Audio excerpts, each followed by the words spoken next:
Assalamualaikum warahmatullahi wabarakatuh. Apa kabar sahabat Al-Fatah yang dimuliakan Allah? Semoga kita dalam keadaan sehat, dilimpahkan rezekinya dan diberikan keberkahan dunia dan akhirat. Amin ya robbal alamin.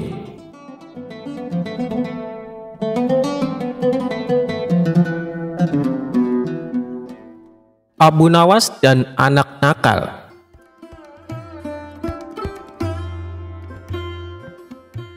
Cerita Abu Nawas kali ini berawal dari suatu hari Baginda Raja kedatangan sahabatnya yang merupakan raja dari negeri seberang. Sahabatnya itu mengeluhkan perilaku putranya. Sang raja negeri seberang menceritakan bahwa anaknya sangat malas dan enggan disuruh belajar. Lalu yang lebih parah lagi, si anak bandelnya kelewat batas. Ia lebih suka melalui waktunya untuk bermain dan tidur. Manakala setiap kali sang raja mendatangkan guru untuk mengajari, si anak malah menertawakannya, bahkan seringkali dilecehkan dan diabaikan. Hal ini membuat guru-guru yang mengajar memilih berhenti. Mereka tidak mampu menghadapi sifat putra raja negeri seberang yang nakal tersebut. Padahal sang raja berharap kelak putranya sanggup mewarisi kerajaan untuk generasi berikutnya. Kenapa tidak petitipkan saja kepada Abu Nawas? Biarkan dia mendidik anakmu dengan caranya, tutur Baginda Raja menyarankan. Abu Nawas, siapa itu Abu Nawas? Tanya sang raja negeri seberang. Dia itu ulama sufi yang terkenal cerdik dan pandai di kota Baghdad, jawab Baginda Raja. Oh, baiklah, akan aku coba. Minggu depan aku ajak putraku kemari, balas raja negeri seberang. Beberapa minggu kemudian, dengan diantar Baginda Raja, raja negeri seberang tersebut membawa putranya ke rumah Abu Nawas. Melihat kedatangan tamu seorang raja, tentu saja membuat Abu Nawas sangat terkejut. Ampun Paduka yang mulia, ada gerangan apa? Tiba-tiba Paduka datang kemari, tanya Abu Nawas. Baginda Raja lalu mengungkapkan maksud kedatangannya. Ia hendak menitipkan putra sahabatnya kepada Abu Nawas untuk diajari ilmu agama dan kedisiplinan. Wahai Abu Nawas, ajarkan anakku ilmu agama dan didiklah dia supaya disiplin, pinta sahabat Baginda Raja. Saya bersedia, tapi saya akan mendidiknya dengan cara saya, dan Paduka tidak boleh sakit hati, balas Abu Nawas. Baik Abu Nawas, semuanya aku serahkan kepadamu, ujar sahabat Baginda Raja. Singkat cerita, pulanglah Baginda Raja dan sahabatnya. Baru saja ditinggal orang tuanya, si anak membuat ulah di rumah Abu Nawas. Ia dengan beraninya membentak Abu Nawas saat meminta diambilkan air minum. Awalnya Abu Nawas menanggapi dengan senyum. Ia selalu menuruti kemauan si anak tersebut. Hingga pada suatu hari, tiba-tiba Abu Nawas memukul si anak cukup keras. Padahal tidak melakukan kesalahan apapun. Sejak saat itulah si anak menjadi takut kepada Abu Nawas. Sifatnya yang bandel dan suka malas-malasan mendadak berubah menjadi penurut serta rajin. Singkat cerita, beberapa tahun kemudian orang tuanya datang untuk menjemput sang putra mahkota. Si anak ini menjadi pribadi yang sopan. Dia juga cerdas dan cepat menguasai berbagai ilmu agama yang diajarkan Abu Nawas. Melihat perubahan pada diri anaknya, sang raja negeri seberang menjadi senang dan bahagia. Seiring berjalannya waktu, si anak yang sudah menginjak dewasa dinobatkan sebagai raja untuk menggantikan posisi ayahnya. Berkat kecerdasan dan kedisiplinannya, dia menjadi raja yang gagah dan berwibawa. Suatu hari dia teringat dengan Abu Nawas, sosok guru yang telah mendidiknya. Ia pun berencana untuk menemuinya dengan didampingi pasukan kerajaan. Pemuda yang kini sudah menjadi raja itu pun berangkat menuju rumah Abu Nawas. Setibanya di sana, dia langsung disambut hangat dan dipersilahkan masuk oleh Abu Nawas. Setelah cukup lama berbincang-bincang, ia lalu bertanya kepada Abu Nawas, "Guru, aku mau bertanya, masih ingatkah suatu hari guru memukulku? Padahal aku tidak bersalah waktu itu. Atas dasar apa guru melakukannya?" Sekian tahun lamanya ternyata sang murid masih menyimpan pertanyaan tentang kenangan pahit dari sang guru. Mendengar pertanyaan tersebut, Abu Nawas menjawabnya dengan tersenyum. "Aku sudah lama menunggu datangnya hari ini ketika kamu bertanya tentang pukulan itu. Sekarang kamu tahu bahwa pukulan kezaliman itu membuatmu tidak bisa melupakannya begitu saja, kan? Ia terus mengganggumu setiap waktu. Maka ini adalah pelajaran untukmu di hari ketika kamu menjadi pemimpin seperti sekarang. Jangan pernah sekalipun menzalimi masyarakatmu, karena mereka tidak pernah bisa tidur dan tak pernah bisa lupa pahitnya kezaliman," terangnya. Setelah mendapat penjelasan dari Abu Nawas, sang raja yang baru itu merasa puas. Ia mendapat wejangan yang sangat berharga.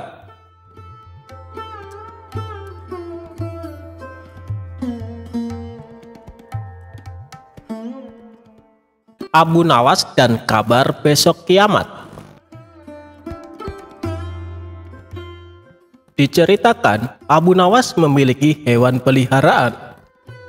Di samping memiliki keledai sebagai tunggangannya, ia juga memelihara seekor kambing yang sangat gemuk dan besar. Tak pernah terlintas di benak Abu Nawas untuk menyembelihnya. Ia lebih menyukai kambingnya sebagai hewan peliharaan. Pada suatu hari, kawan-kawan Abu Nawas datang berkunjung ke rumahnya. Saat memasuki halaman rumah, mereka melihat kambing peliharaan Abu Nawas yang diikat di samping rumah. Abu Nawas menyambut hangat kawan-kawannya itu, dan setelah mengobrol, salah satu kawannya berkata kepada Abu Nawas, "Kambing punyamu hebat sekali Abu Nawas, gemuk dan sehat. Bagaimana kalau kita berpesta dan sembelih saja kambing itu?" usul kawan lainnya. "Ya, aku setuju. Dagingnya pasti enak dan lezat," timpal kawan satunya. Mendengar perkataan teman-temannya, Abu Nawas mencoba mengelak. "Kambingku itu tidak terlalu gemuk, belum begitu besar," kata Abu Nawas beralasan. Bagaimanapun, Abu Nawas sangat menyayangi kambingnya. Ia tidak sampai hati kalau sampai disembelih. "Hei Abu Nawas, apa kamu tidak dengar kabar kalau besok akan kiamat? Kambingmu juga tidak akan bertambah gemuk," kata teman-temannya. "Ya Abu Nawas, besok akan kiamat, kita sembelih saja kambingnya," sahut yang lainnya. Mereka terus saja mendesak Abu Nawas agar bersedia kambing kesayangannya disembelih. Abu Nawas pun mulai kesal mendengar perkataan teman-temannya yang memaksa. "Baiklah, besok kita akan pesta di pantai. Daging kambingnya kita bakar dan kita makan sama-sama," tutur Abu Nawas. Keesokan harinya, Abu Nawas dan teman-temannya berangkat menuju sebuah pantai. Setibanya di sana, Abu Nawas berkata, "Kalian bersenang-senang saja dahulu, biar aku yang memasaknya." Mendengar itu, teman-temannya kegirangan dan mereka segera melepas baju untuk berenang di tepian pantai. Saat mereka tengah berenang, diam-diam Abu Nawas mengambil baju semua temannya. Abu Nawas pun mulai menyembelih kambing dan mengulitinya. Lalu ia membakar semua baju temannya untuk memanggang daging kambing tersebut. Selesai berenang, teman-temannya kebingungan mencari baju. "Hei Abu Nawas, kamu melihat baju kami tidak?" tanya temannya. "Oh iya, tadi aku waktu kesini lupa membawa kayu bakar. Sebagai gantinya, aku bakar baju kalian untuk memanggang daging kambing ini," ujar Abu Nawas. "Kamu gila ya Abu Nawas? Masa kami pulang dalam keadaan telanjang?" ucap mereka. "Percayalah padaku, kalian sudah tidak akan membutuhkan baju, karena kata kalian hari ini akan kiamat bukan?" timpal Abu Nawas. Teman-temannya hanya bisa bengong mendengar jawaban Abu Nawas. Mereka tak mungkin memarahi Abu Nawas, karena yang dilakukan Abu Nawas akibat perkataan mereka sendiri. Setelah selesai makan, mereka terpaksa pulang tanpa memakai baju, dan di sepanjang perjalanan mereka ditertawakan oleh para warga yang melihatnya.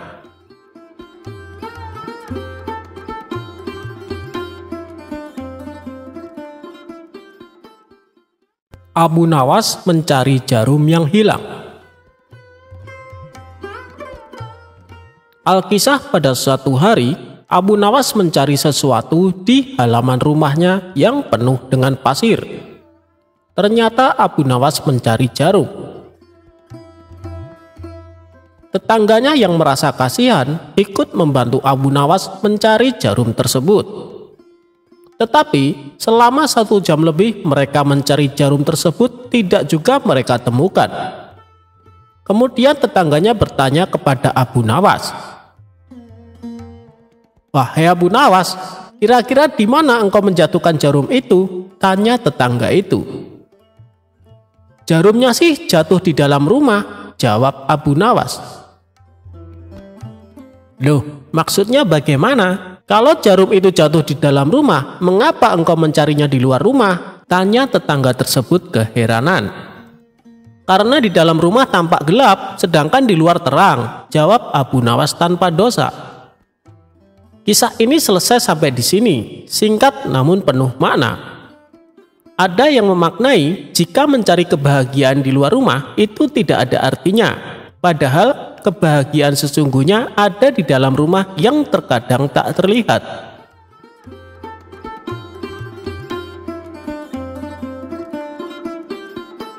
Abu Nawas bikin utusan Baginda Raja tak bisa buang air besar.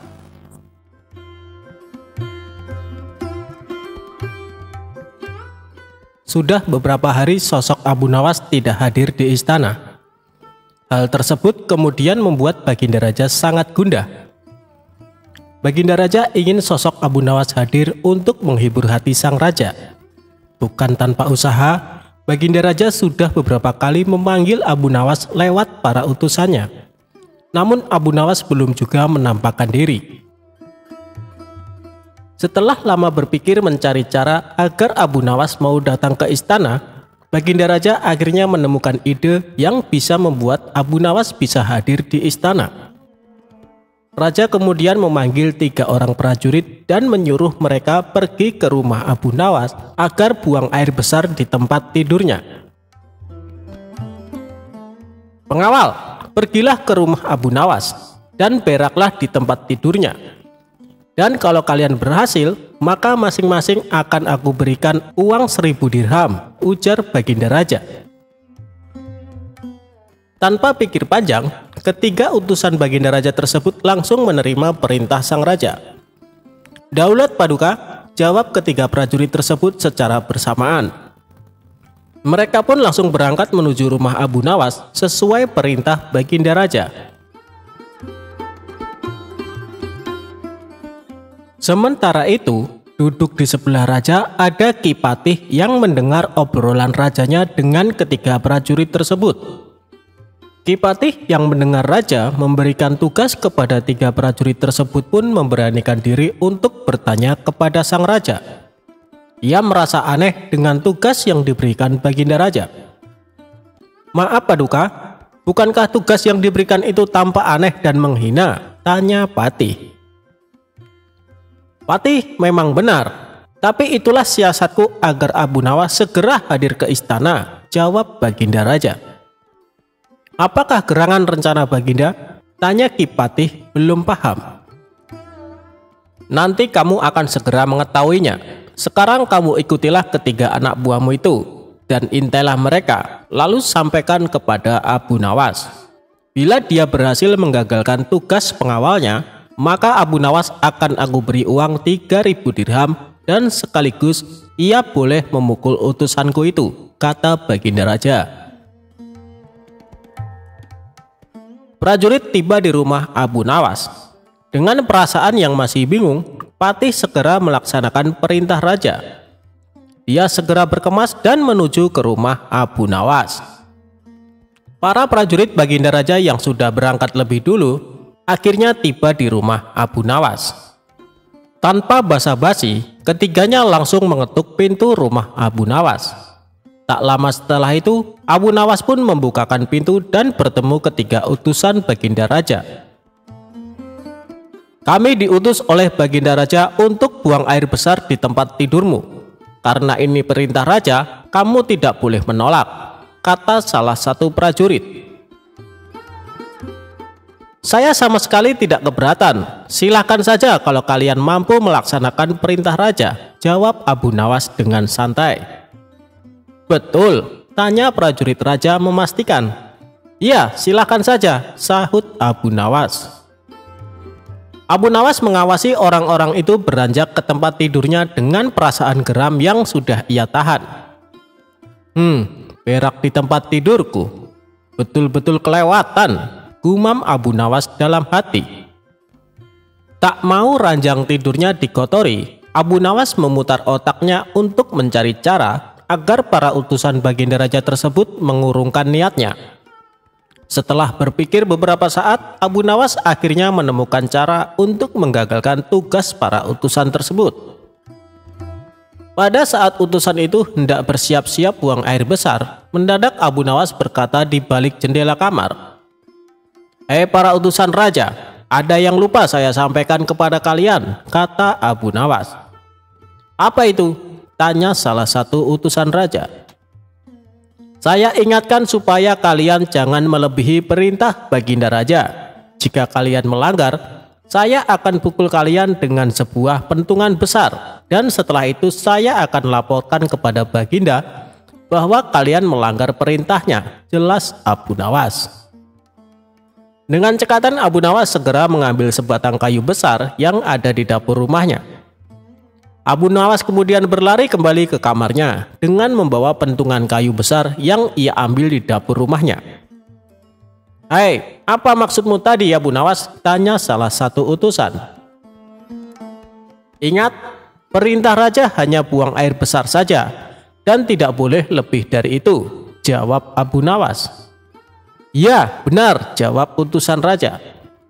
"Aku ulangi lagi, hanya buang air besar saja, tidak boleh lebih. Ingat, tidak boleh kencing, tidak boleh buka celana, tidak boleh cebok, hanya buang air besar saja," tegas Abu Nawas. "Mana mungkin? Itu tidak mungkin, kami juga harus buka celana dan kencing," jawab salah satu utusan. "Aku akan pukul kalian sekeras-kerasnya jika kalian melanggar perintah raja," sahut Abu Nawas. Ketiga utusan Baginda Raja tersebut hanya bisa saling pandang kebingungan dengan ucapan Abu Nawas. Di tengah kebingungan tersebut, tiba-tiba ada suara memanggil Abu Nawas. Rupanya suara tersebut datang dari Ki Patih yang memang diutus Baginda Raja untuk mengawasi ketiga utusannya. Melihat keberadaan Ki Patih, Abu Nawas dan ketiga utusan raja segera berkumpul untuk menemui suara tersebut. "Aku sudah mendengar perdebatan kalian. Baginda Raja memang memerintahkan para utusan untuk berak di tempat tidurmu.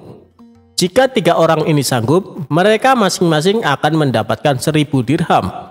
Jika mereka gagal, maka mereka boleh engkau pukul sesuka hatimu," kata Ki Patih.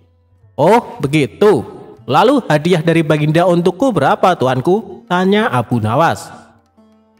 "Sekarang juga engkau boleh menghadap Baginda Raja untuk menerima 3000 dirham," jawab Ki Patih. Mendengar jawaban Ki Patih, Abu Nawas dibuat kaget serta gembira. Sebelum menghadap Baginda Raja, Abu Nawas kembali mengambil pentungannya lalu mengejar ketiga utusan raja yang hampir buang air besar di ranjangnya. Ketiga utusan tersebut lari terbirit-birit. Ki Patih dan Abu Nawas dibuat tertawa terpingkal-pingkal dengan tingkah ketiga utusan tersebut. "Abu Nawas, Baginda Raja sangat yakin engkau dapat mengatasi masalah ini. Baginda memang menginginkan kehadiranmu di istana untuk menghibur hatinya yang saat ini sedang gundah gulana, jelas Kipati. Abu Nawas menyetujui perintah Kipati, dan mereka segera berangkat menuju istana untuk menemui Baginda Raja, serta mengambil hadiah 3.000 dirham.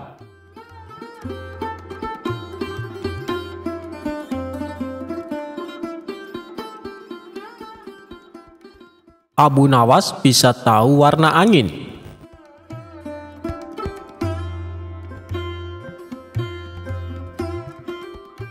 Baginda Raja menunjuk kawannya untuk menjabat sebagai gubernur di kota tempat tinggal Abu Nawas. Tapi sayangnya orang yang ditunjuk ini menyalahgunakan jabatannya. Ia sewenang-wenang memerintahkan para prajurit menangkap para sastrawan yang dianggap pintar. Setelah beberapa sastrawan ditangkap, mereka dihadapkan kepada gubernur yang baru tersebut. Satu persatu di antara mereka ditanya oleh sang gubernur. "Menurutmu aku gubernur yang adil atau zolim?" tanya sang gubernur kepada para sastrawan. Sastrawan pertama menjawab, "Anda adalah gubernur yang zolim." Sang gubernur terperanjat dengan jawaban tersebut. "Apa alasanmu?" tanya balik gubernur. "Karena Anda telah menangkapi kami tanpa sebab." "Prajurit, masukkan dia ke penjara. Besok dia akan dihukum mati," ucap sang gubernur. Sastrawan berikutnya dipanggil dan diberi pertanyaan yang sama. "Menurutmu, aku gubernur yang adil atau zolim?" tanya gubernur. "Tuanku adalah gubernur yang adil," jawab sastrawan kedua. "Apa alasanmu?" tanya gubernur kembali. "Karena tuanku sangat memperhatikan rakyat," jawab sastrawan tersebut. "Kau pembohong. Prajurit, masukkan dia ke penjara. Besok dihukum mati," ujar gubernur. Begitulah seterusnya. Apabila dijawab adil atau zolim, sang gubernur tetap memberikan hukuman mati. Kemudian beberapa sastrawan yang belum tertangkap mendatangi rumah Abu Nawas. "Tolonglah kami Abu Nawas, beberapa kawan kami dijatuhi hukuman mati," kata para sastrawan penuh khawatir. Abu Nawas pun terkejut mendengarnya. "Kenapa gubernur melakukan itu? Bagaimana ceritanya?" tanyanya heran. "Kami sendiri tidak tahu Abu Nawas. Tanpa sebab, gubernur yang baru itu menangkapi para sastrawan di kota kita. Lalu mereka ditanya satu persatu, apakah dia gubernur yang adil atau zolim? Bila jawabannya zolim, maka akan dihukum mati. Jika jawabannya adil, juga tetap dihukum mati," kata mereka menjelaskan. "Pasti gubernur sakit, dia sudah tidak waras," ucap Abu Nawas. "Itulah kenapa kami ke sini Abu Nawas. Kami mendatangimu agar kau menyelamatkan kawan-kawan kami. Sebab rencananya besok mereka akan dihukum mati," ungkap para sastrawan. "Baiklah, aku akan ke istana gubernur. Sekarang juga kalian pulanglah," ucap Abu Nawas. Sesampainya di sana, Abu Nawas langsung menghadap gubernur. Melihat kehadiran Abu Nawas, gubernur langsung emosi.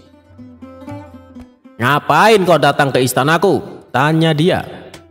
"Aku mendengar kabar Anda menyuruh beberapa prajurit menangkapi para sastrawan pintar di kota ini. Tapi kenapa aku tidak ditangkap? Aku sangat tersinggung," jawab Abu Nawas.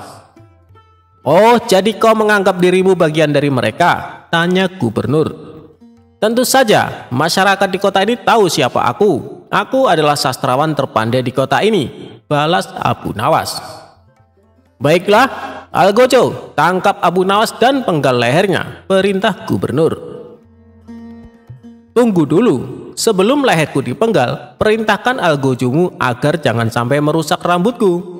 Sebab aku baru saja keluar dari tukang cukur," timpal Abu Nawas.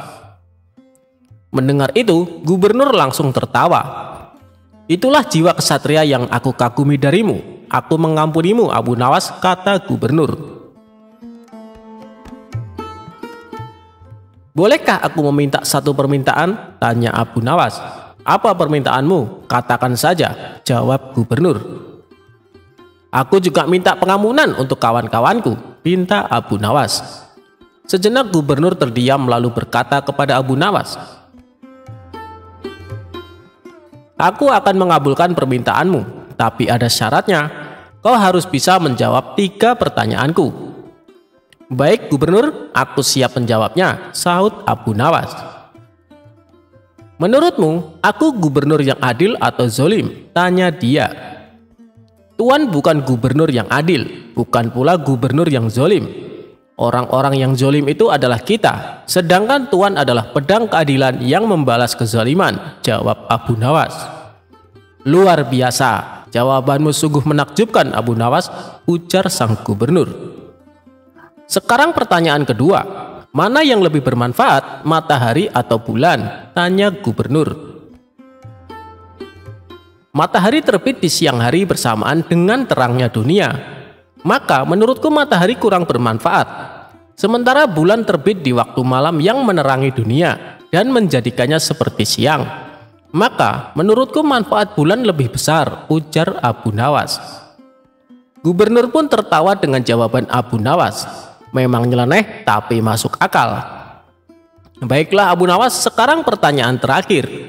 Menurutmu warna angin itu apa? Tanyanya. Warna angin itu merah, jawab Abu Nawas dengan enteng. Apa alasanmu? Tanya gubernur lagi. Kalau kita masuk angin, lalu badan dikerok, pasti akan muncul warna merah di badan. Itu menunjukkan kalau anginnya sedang keluar. Berarti warna angin adalah merah, jawab Abu Nawas menerangkan. Untuk kedua kalinya gubernur dibuat tertawa terpingkal-pingkal. Kamu memang cerdik Abu Nawas. Kau mendapatkan apa yang kau inginkan. Ternyata apa yang dikatakan Baginda Raja tentangmu memang benar, tutur gubernur. Abu Nawas spontan kaget mendengar nama Baginda Raja disebut. Maksud Tuan bagaimana? Tanya Abu Nawas penasaran. Jadi begini, sebelum aku ditugaskan kemari, Baginda Raja memberitahu kalau di kota ini banyak sastrawan pintar, dan di antara sastrawan yang paling cerdik adalah kau. Aku berniat memanggil mereka untuk diberi hadiah. Tapi sebelumnya aku ingin mengerjai dulu. Ternyata kau malah datang untuk membantu mereka. Dan ini adalah suatu kesempatan bagiku untuk menguji kecerdasanmu, cerita gubernur. Jadi hukuman mati yang Tuan berikan hanya berpura-pura? Tanya Abu Nawas kaget. Benar Abu Nawas. Aku hanya ingin mengerjai mereka sebelum memberikan hadiah, jawab gubernur. Abu Nawas pun terdiam sejenak. Kurang ajar, ternyata aku masuk perangkapnya. Tunggu saja pembalasanku nanti, ungkapnya dalam hati.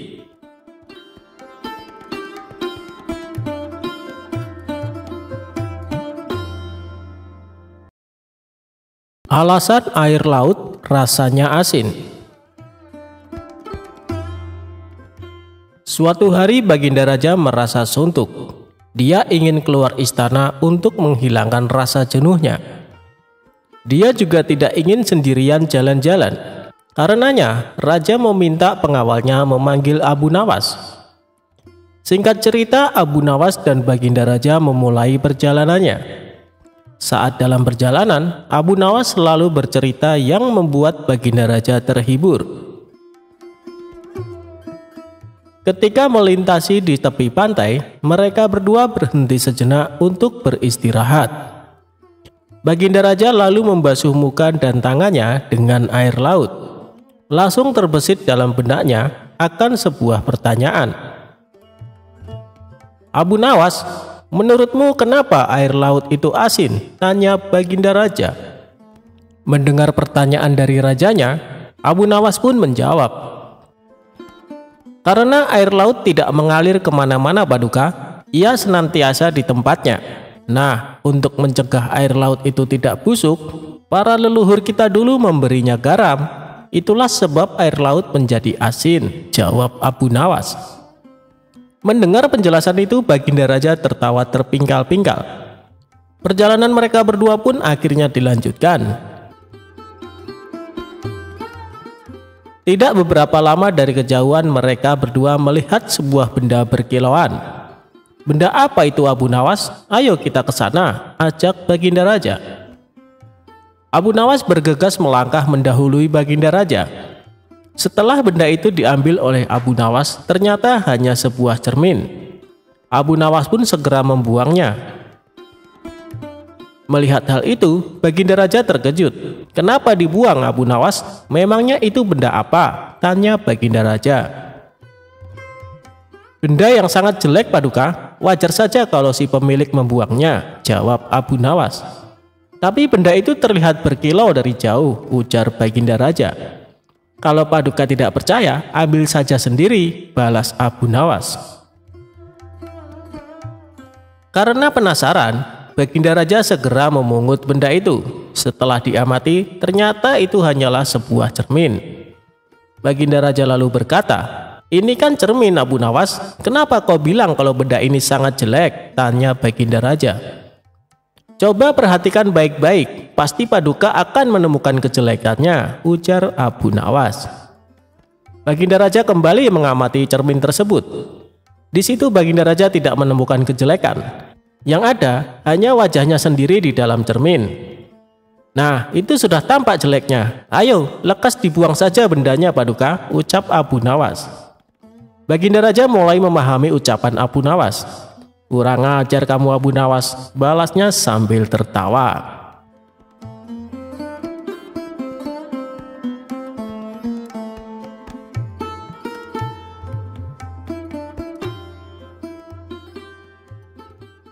Abu Nawas dan buah anggur. Pada suatu hari, hakim di istana telah wafat karena suatu penyakit. Raja menyuruh orang yang dikenalnya menjadi hakim baru di istana. Semua orang mengira hakim tersebut akan kejam dan bengis kepada para rakyat. Tak lama kemudian, hakim baru datang ke istana. Beberapa rakyat yang melihat hal tersebut pun datang ke istana dengan membawakan buah sebagai tanda selamat. Hakim bertanya kepada seluruh rakyat yang datang, "Di mana Abu Nawas?" "Kami tidak tahu, Tuan Hakim," jawab salah satu rakyat. Kemudian, setelah selesai dari istana, beberapa orang memberitahu Abu Nawas mengenai hakim baru. Setelah mengetahui hal tersebut, Abu Nawas pergi ke istana dengan membawa buah-buahan di atas nampan. Sayangnya, ketika di jalan semua buahnya jatuh menggelinding. Abu Nawas berusaha mengambil semua buah-buahannya. Karena cukup kesal dan lelah, Abu Nawas memakan semua buah-buahan hingga tersisa satu butir buah. Satu butir buah tersebut dibawanya ke istana. Dan hakim baru yang melihat Abu Nawas menyambutnya dengan hangat. Kemudian Abu Nawas mempersembahkan satu butir buah yang dia bawa. Dengan hal itu, ternyata hakim malah senang. "Meskipun hadiahmu sederhana, kamu berhak menerima hadiah yang besar dariku," ucap hakim. Hakim kemudian meminta prajurit untuk memberikan satu kantong uang yang banyak. Abu Nawas senang dengan pemberian hakim baru. Kemudian dia kembali pulang ke rumah. Sesampainya di rumah, Abu Nawas menceritakan semuanya kepada istrinya. Setelah diberitahu, istrinya menyarankan Abu Nawas untuk memberikan buah yang lebih banyak lagi kepada hakim agar mendapatkan uang yang banyak. Keesokan harinya, Abu Nawas membawa buah nanas di keranjang yang telah dia persiapkan. Saat di jalan, Abu Nawas bertemu dengan temannya. "Kamu mau kemana, Abu Nawas?" tanya temannya. "Aku mau ke istana bertemu dengan Tuan Hakim," jawab Abu Nawas. "Apakah nanas yang kau bawa itu untuk Tuan Hakim?" tanya temannya. "Ya, tentu," kata Abu Nawas. Teman Abu Nawas menyarankan dia untuk memberikan buah anggur saja agar lebih pantas diterima oleh hakim baru. Abu Nawas setuju dengan saran temannya. Kemudian dia pergi ke pasar untuk membeli anggur terbaik di sana. Akhirnya sampailah Abu Nawas ke istana dan hakim baru menyambutnya dengan hangat. Setelah mengetahui buah yang dibawa Abu Nawas, hakim sangatlah marah. "Kamu tahu kan saya paling benci dengan buah anggur," ucapnya penuh dengan emosi. Kemudian hakim meminta prajurit untuk melempari buah anggur ke Abu Nawas. Ketika dilempari buah anggur, Abu Nawas malah berkata, Alhamdulillah. Mendengar ucapan Abu Nawas berkali-kali, Hakim merasa heran. Kemudian dia bertanya kepada Abu Nawas, "Abu Nawas, kenapa kamu terus mengucapkan Alhamdulillah ketika dilempari buah anggur?" tanya Hakim. "Begini Tuan Hakim, awalnya aku ingin membawa satu keranjang buah nanas untuk Tuan Hakim. Untungnya ada temanku yang menyarankan untuk membawa buah anggur saja. Bayangin coba kalau buah nanas yang dilemparkan bisa benjol kepala saya," jawab Abu Nawas cengengesan. Mendengar jawaban Abu Nawas, Hakim terpingkal-pingkal mendengarnya. Kemudian dia diperbolehkan kembali pulang ke rumah.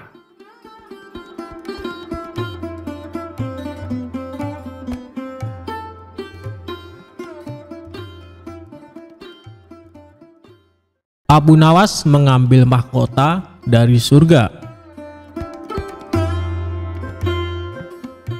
Dikisahkan, pada suatu hari Baginda Raja menyamar menjadi rakyat biasa. Beliau ingin menyaksikan kehidupan di luar istana tanpa sepengetahuan siapapun agar lebih leluasa bergerak. Baginda mulai keluar istana dengan pakaian yang amat sederhana agar tidak terlihat seperti seorang raja oleh rakyatnya. Ketika raja sampai di sebuah perkampungan, beliau melihat beberapa orang berkumpul. Setelah Baginda mendekat, ternyata seorang ulama sedang menyampaikan kuliah tentang alam barzah. Kemudian ada pertanyaan dari seseorang yang datang dan bergabung di tempat itu. Ia bertanya kepada ulama tersebut, "Kami menyaksikan orang kafir pada sewaktu-waktu dan mengintip kuburnya. Tetapi kami tidak mendengar mereka berteriak dan tidak pula melihat penyiksaan-penyiksaan yang katanya sedang dialaminya. Maka bagaimana cara membenarkan sesuatu yang tidak sesuai dengan yang dilihat mata?" tanya orang itu. Ulama itu berpikir sejenak, kemudian ia berkata, "Untuk mengetahui yang demikian itu harus dengan panca indera yang lain. Ingatkah kamu dengan orang yang sedang tidur? Dia kadangkala bermimpi dalam tidurnya digigit ular, diganggu dan sebagainya. Ia juga merasa sakit dan takut ketika itu, bahkan memekik dan keringat bercucuran pada keningnya. Ia merasakan hal semacam itu seperti ketika tidak tidur. Sedangkan engkau yang duduk di dekatnya menyaksikan keadaannya seolah-olah tidak terjadi apa-apa. Padahal apa yang dilihat serta dialaminya adalah dikelilingi ular-ular. Maka jika masalah mimpi yang remeh saja sudah tidak mampu mata lahir melihatnya, mungkinkah engkau bisa melihat apa yang terjadi di alam barzah?" kata sang ulama. Baginda Raja terkesan dengan penjelasan ulama itu. Lalu ulama itu melanjutkan kuliahnya tentang alam akhirat. Dikatakan bahwa di surga tersedia hal-hal yang amat disukai nafsu, termasuk benda-benda. Salah satu benda-benda itu adalah mahkota yang amat luar biasa indahnya. Tak ada yang lebih indah dari barang-barang di surga, karena barang-barang itu tercipta dari cahaya. Saking indahnya, maka satu mahkota jauh lebih bagus dari dunia dan isinya. Baginda makin terkesan. Beliau lalu pulang kembali ke istana. Baginda sudah tidak sabar ingin menguji kemampuan Abu Nawas. Baginda Raja memerintahkan menterinya untuk memanggil Abu Nawas ke hadapannya.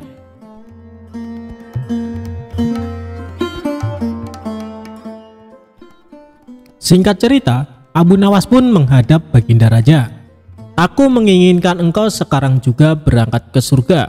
Kemudian bawakan aku sebuah mahkota surga yang katanya tercipta dari cahaya itu. Apakah engkau sanggup, Abu Nawas?" tanya Baginda Raja.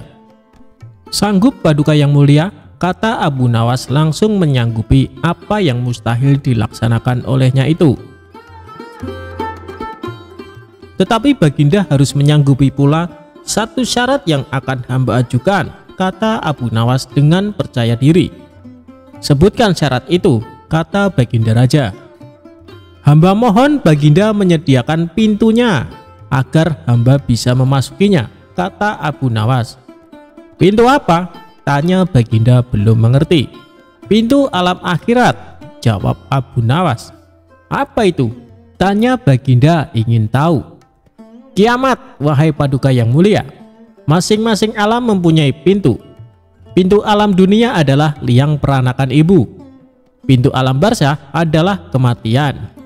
Dan pintu alam akhirat adalah kiamat. Jelas Abu Nawas kepada Baginda Raja. Surga berada di alam akhirat. Bila Baginda masih tetap menghendaki hamba mengambil sebuah mahkota di surga, maka dunia harus kiamat terlebih dahulu. Lanjut Abu Nawas. Mendengar penjelasan Abu Nawas, Baginda Raja terdiam. Di sela-sela kebingungan Baginda Raja, Abu Nawas bertanya lagi kepada Baginda Raja. Masihkah Baginda menginginkan mahkota dari surga? Tanya Abu Nawas. Baginda Raja tidak menjawab. Beliau diam 1000 bahasa. Sejenak kemudian Abu Nawas mohon diri karena Abu Nawas sudah tahu jawabannya.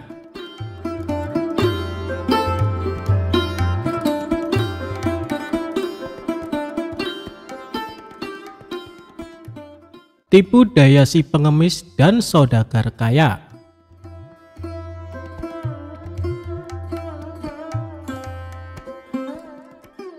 Abu Nawas terlahir pada tahun 747 Masehi. Nama lengkapnya adalah Abu Ali Al-Hasan bin Hani Al-Hakimi. Kepiawaian Abu Nawas dalam mencipta syair ketika itu nyaris tak tertandingi.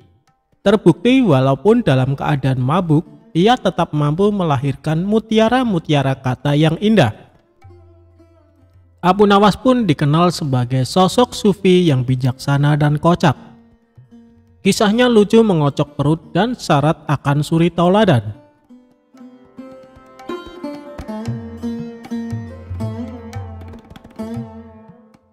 Al-Kisah, seorang saudagar kaya di Baghdad membuat sayembara berendam semalam di kolam air yang terkenal sangat dingin. Bagi siapa saja yang mampu berendam akan mendapat hadiah 10 dirham. Konon, banyak sekali yang mencoba dan hanya mampu bertahan sepertiga malam. Hingga datanglah seorang pengemis yang juga mencoba sayembara sang saudagar kaya.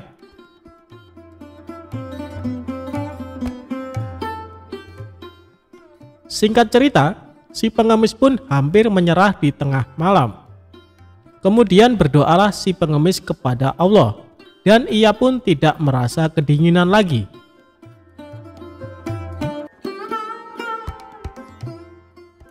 Menjelang pagi, anak si pengemis mendatangi sang ayah karena khawatir dan menyalakan api di tepi kolam air, menemani si pengemis. Waktu sayembara pun berakhir.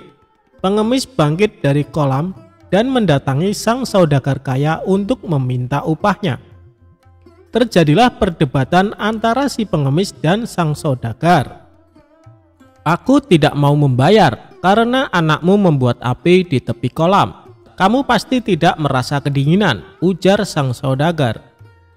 Panas api itu tidak sampai ke badan saya. Selain apinya jauh, saya kan berendam di dalam air. Bagaimana bisa api masuk ke dalam air? Sanggah si pengemis. Sang saudagar kaya bersikukuh tak ingin memberi hadiah. Lalu berceritalah si pengemis kisah pilunya kepada Abu Nawas. Abu Nawas mengatakan bahwa hadiah si pengemis akan datang esok hari.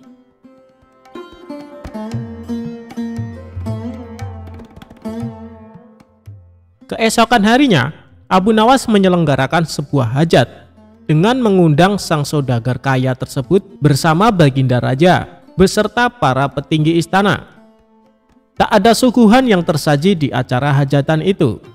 Abu Nawas berkata pada sang raja bahwa masih sedang memasak nasi.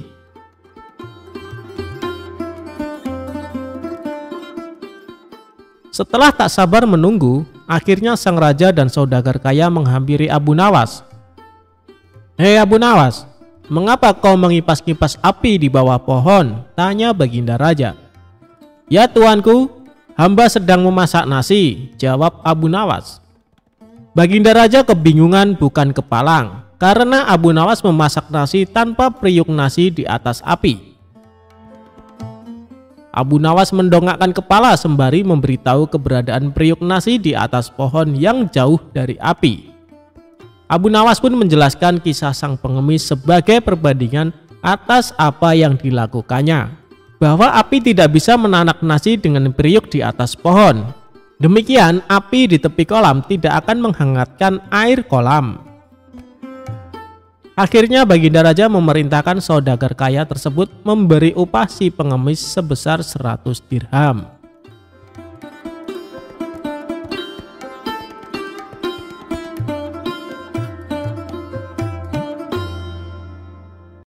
Abu Nawas jualan agama di pasar.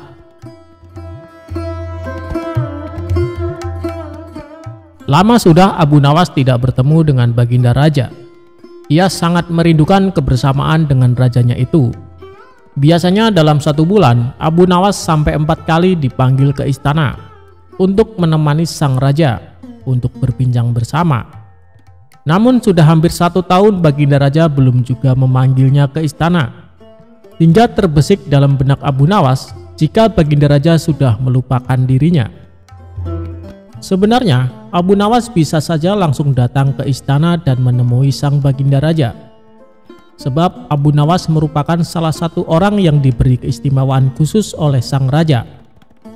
Tetapi, kalau Abu Nawas bertemu raja tanpa ada kepentingan, ia khawatir para menteri kerajaan akan berprasangka buruk padanya. Untuk bertemu sang raja, Abu Nawas kemudian berpikir dan bergegas menuju ke pasar. Sesampainya di pasar, Abu Nawas mulai memasuki toko demi toko. Hampir semua toko yang dihampiri oleh Abu Nawas, semuanya terdiam dan heran. Sebab Abu Nawas hendak menawarkan sesuatu yang menurut orang tidak wajar, yakni agama. Di salah satu toko, Abu Nawas bertanya, "Apakah toko ini menjual agama?" Tentu saja si pemilik toko heran. "Kalau di sini tidak menjual agama, maka saya ingin menjual agama, harganya cukup 1 dinar. Apakah kamu berminat?"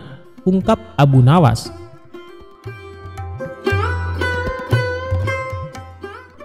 Begitulah seharian Abu Nawas menawarkan agama ke para pemilik toko.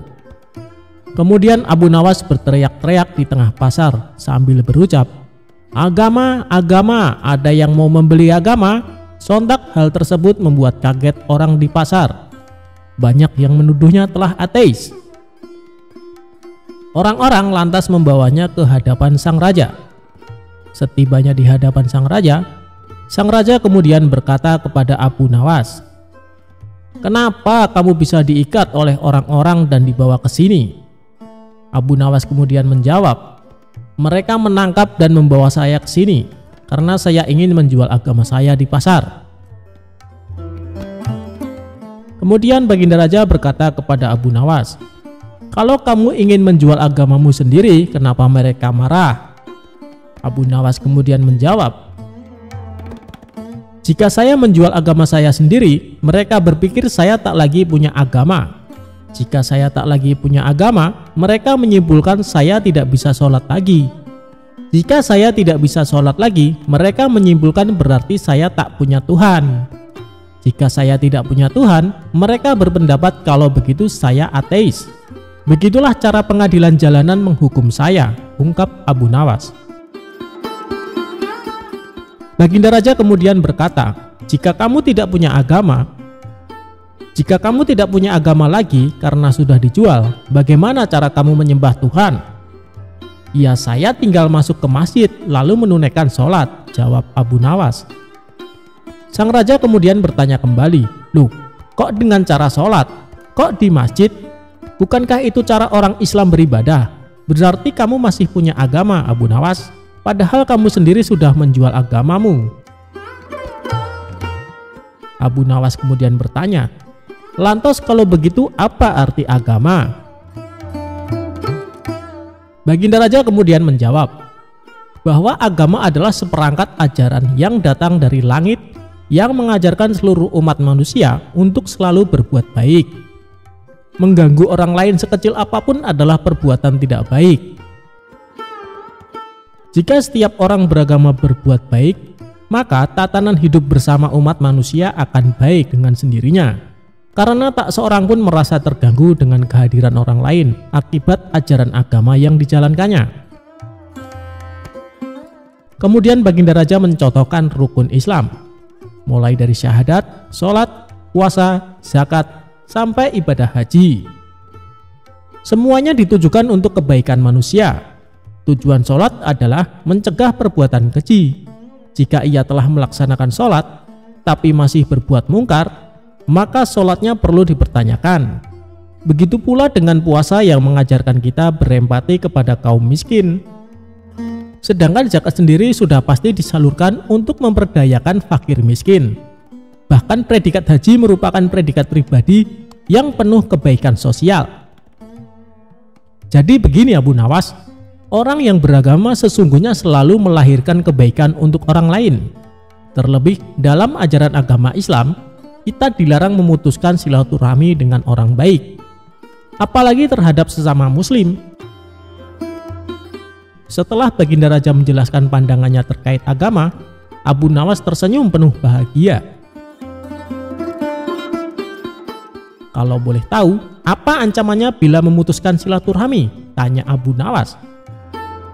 Orang yang memutuskan silaturahmi tidak mendapat rahmat dari Allah. Itulah tujuan saya kemari Baginda Raja, agar saya bisa terus menjalin silaturahmi dengan Paduka yang mulia, jawab Abu Nawas. Lantas apakah kamu masih ingin menjual agama? Tanya sang raja. Abu Nawas kemudian bertanya pada sang raja, wahai raja, siapa sih sebenarnya orang yang pantas menjual agama? Kalau menurut sang raja, orang yang pantas menjual agama adalah orang yang memanfaatkan agama untuk kepentingan pribadinya. Dengan sigap Abu Nawas berkata, tepat sekali Paduka, seperti halnya para pejabat dan politikus. Meski yang dilakukan oleh Abu Nawas terlihat konyol, tetapi maksud dan tujuannya benar-benar penuh makna.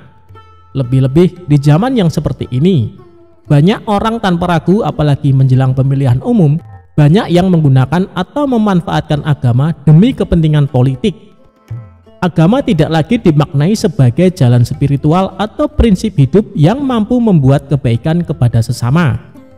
Sebagaimana yang disampaikan oleh sang raja, bahwa agama seperangkat ajaran yang datang dari langit, yang mengajarkan seluruh umat manusia untuk selalu berbuat baik.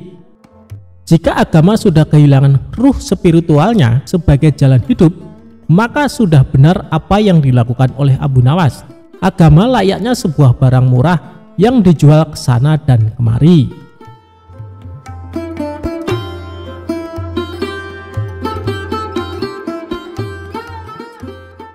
Abu Nawas akan disembelih dan dijadikan bubur oleh rakyat Badui.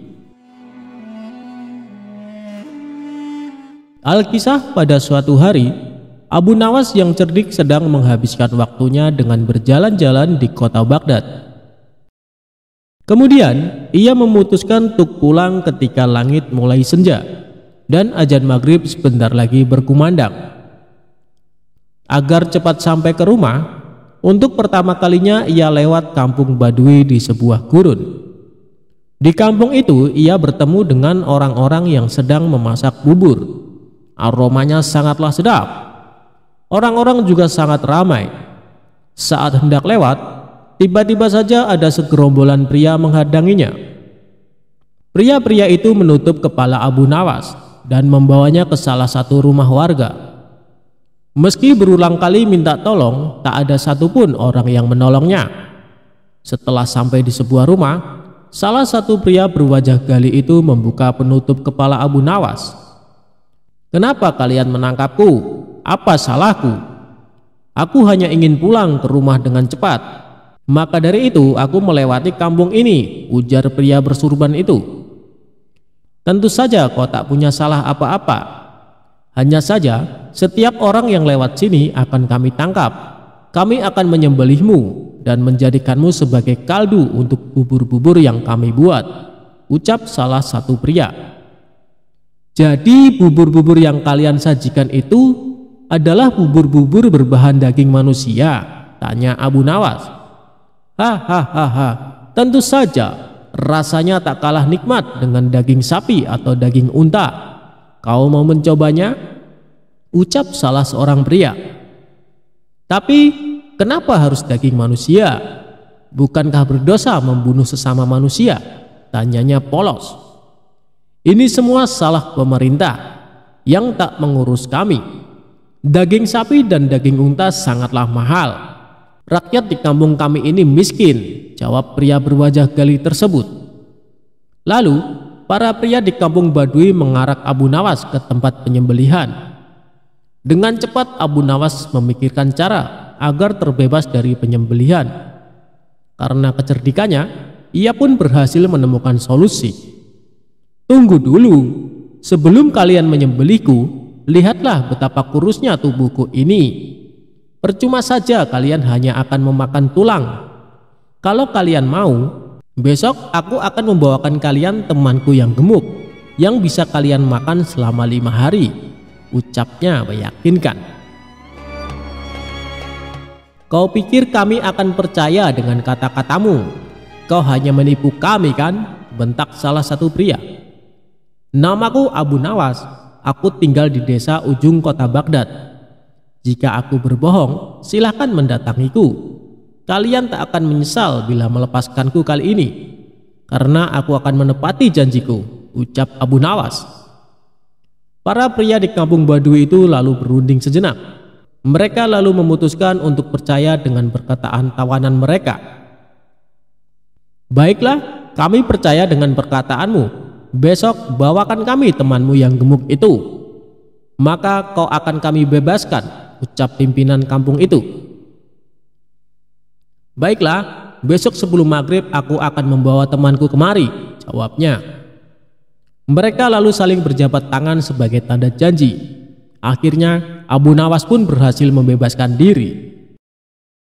Dalam perjalanan pulang, ia lalu memikirkan strategi selanjutnya agar benar-benar terbebas dari warga kampung Badui. Setelah berpikir sejenak, akhirnya ia berhasil menemukan solusi. Aha, aku mendapatkan ide. Bukankah tadi para pria di kampung Badui mengatakan kalau Baginda Raja tak peduli pada mereka? Mending aku bawa Baginda saja ke sini.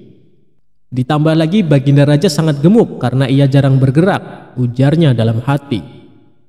Lagian hal yang aneh bila Baginda tidak mengetahui bila ada orang yang berbuat keji dan tega membunuh, serta mengonsumsi sesama manusia karena alasan ekonomi. Baginda harus tahu fakta mencengkangan ini, imbuhnya.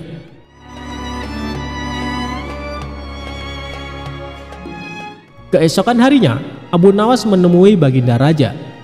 Setelah menundukkan kepala sebagai tanda hormat, ia lalu berkata, Tuanku Baginda Raja yang mulia, hamba hendak mengajak Baginda ke tempat yang memiliki makanan sangat lezat. Di manakah itu? Makanan apa yang sangat lezat itu? Tanya Baginda Raja. Di kampung Badui ada bubur yang sangat nikmat. Baginda akan menyesal bila tak mencicipinya, jawab pria cerdik itu. Karena suka makan, Baginda pun langsung menyetujui untuk berkunjung ke kampung Badui. Baiklah, aku akan datang ke sana bersama dengan para pengawal. Awas saja jika ternyata makanan tak enak, ucap Baginda. Tapi hamba sarankan Baginda tak mengajak para pengawal, sebab para rakyat di kampung tersebut tak suka keramaian, bujuk pria bersorban itu. Sebagai gantinya, hamba akan menemani dan melindungi Baginda ke sana, imbuhnya. Baiklah kalau begitu, ayo kita segera ke sana, ucap Baginda Raja. Mereka pun berjalan ke kampung Badui. Sesampainya di sana, Abu Nawas mengajak Baginda Raja ke rumah warga yang kemarin hendak memenggalnya. Baginda, tunggulah di sini sejenak. Hamba akan menemui penjual bubur itu, ucapnya. Kemudian Abu Nawas ke rumah itu dan menemui para pria yang ternyata sudah menunggunya. Lihatlah, aku menepati janjiku. Kubawakan kalian orang yang gemuk sesuai janjiku kemarin, ujarnya. Para pria di kampung itu tidak tahu bila pria yang mereka hadapi adalah Baginda Raja. Dengan cepat, mereka lalu menyekap Baginda Raja.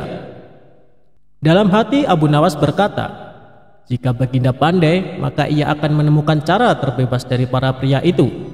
Dan kalau bodoh, matilah ia disembelih. Sebelum para pria melakukan penyembelihan, Baginda pun berkata, tubuhku emang gemuk, tapi dagingku sedikit.